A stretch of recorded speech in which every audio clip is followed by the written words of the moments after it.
Hey, welcome to another episode of GeekOutdoors.com. Voltron. Man, Voltron. I absolutely loved Voltron when I was a kid. This is in the 80s. And this, along with Robotech, Transformers, of course, GoBots, they were one of my favorite animation cartoons that I enjoyed watching. And this was way before anime, or as it was known back then, Japanimation. It was way before any of those things became popular. And every single one of those shows were actually all based upon Japanese shows before they were actually adapted for the US. And, Voltron, or GoLion, as it was known in Japan, was just something that was really, in my opinion, just different. When you're a kid, you love these animals, and especially lions and tigers and stuff. And so when you were seeing lions that were actually robots, it was really cool. So with all of that being said, I was really happy that and surprised when Netflix released the Voltron the Legendary Defender series. And there is season 1. So I do want to say that if you have not seen season 1, definitely go watch it first, because there's going to be spoilers with season 2. And there's really no way for me to avoid that. So go watch season 1 if you haven't seen it. Now, ever since the whole 80s Voltron was over, there have been other Voltron series afterwards.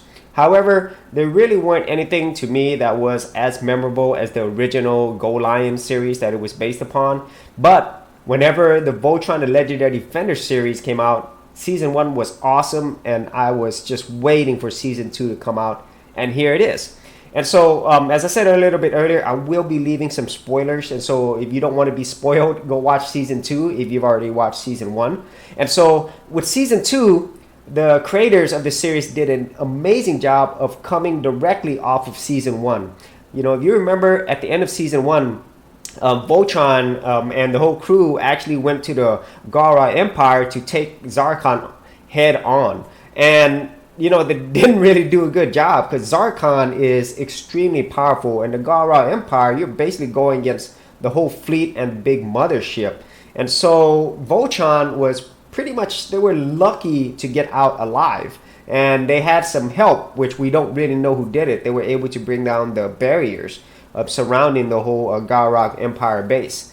And also we found out something really, really important, in that Zarkon, who was so powerful, who single-handedly took down the Black Lion and nearly killed Shiro, was that he was the original Black Lion Paladin, and that was an amazing cliffhanger to leave it off of, And so with that being said, with season 2, they really turned this into more of an exploratory type series, okay, for this season. They were exploring different planets, because right after the whole events of season 1, all of the lions, they get broken up and get sent to different parts of the universe, which was really, really cool and interesting. Some of them ended up in like a desert land, some of them ended up in like an aquatic area, some of them ended up in like a space debris, and they were able to go to so many different places. And as a matter of fact, this whole season, most of it reminded me a lot of Star Trek, and that might sound weird, but Star Trek, it was all about exploring different places. And, the creators of this series did a really good job of taking you on this journey around different parts of the universe, and also revisiting parts of season 1, which something that I really appreciate with the creators, them doing, is that they had continuity. Whatever happened before, they didn't forget it. They didn't sweep it under the rug. All of those events that happened before are important to what's happening now, which is really, really great. And at the same time, you find out a lot more backstory about the characters, and also about the underlying mission, the secret crew that is behind some of the reasons why Voltron and their group is getting help. Okay, so that is another thing. And also, you definitely find out more about Zarkon, and a little bit more about Hagar as well, and also the huge, I would say, link between Zarkon and the Black Lion. And I didn't want to give too much away, but the majority of season 2, once again, hats off to the actual team who did all of this, the people who created it. The animation is top notch, and also the story. Wow, the story in each different episode, it's different. In each different episode, there's always like a sense that Voltron could be destroyed. That's really the cool thing. If you remember the old Voltron series, it pretty much followed the same formula. They would always send a beast in a case, and it would grow large, and they would form Voltron, and they would destroy the beast. That was typically the story that they had. But they had a much bigger story in that a whole original GoLion series, especially the Japanese version.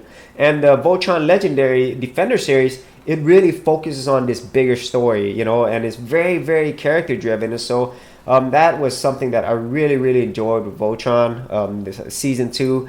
And it looks like it from, you're going to have to watch yourself, but it looks like from everything, there's going to be more than season 2. And like I said, I don't want to give too much away, but if you enjoyed season 1, you're going to like season 2 even better. Lots of exploration, lots more backstory, and tons of amazing anime Voltron action. And so as you can tell, I really, really love this. Go watch Voltron Legendary Defender. Watch it over and over. I'm probably going to go back and watch both season 1 and 2 again, because there was a lot of little nuggets in there, especially if you're a long-time Voltron or GoLion fan, that they put in there as well. Such things such as Shiro, disappearing. And if you remember in the GoLion series, his name was Sven. And so he was actually killed in that series. And so it's really interesting stuff in here. So if you had any thoughts on Voltron, whether it's the older one, the GoLion, or the new Legendary Defenders, be sure to leave it in the comments area below. And if there was any other anime that you enjoyed, whether it's a series or movie, be sure to leave that in the comments areas below. I'd like to know. And as always, if you did like these videos, be sure to leave a like and subscribe. And if you wanted to support my channel further, you could do that at patreon.com/geekoutdoors. All that information is in the description area below. Thanks for watching. Thanks for checking out this episode. And as always, if you like these videos, be sure to click on the subscribe button. And for full written content, audio content, and additional geek stuff, head over to geekoutdoors.com. And I'll see you outdoors on the very next episode.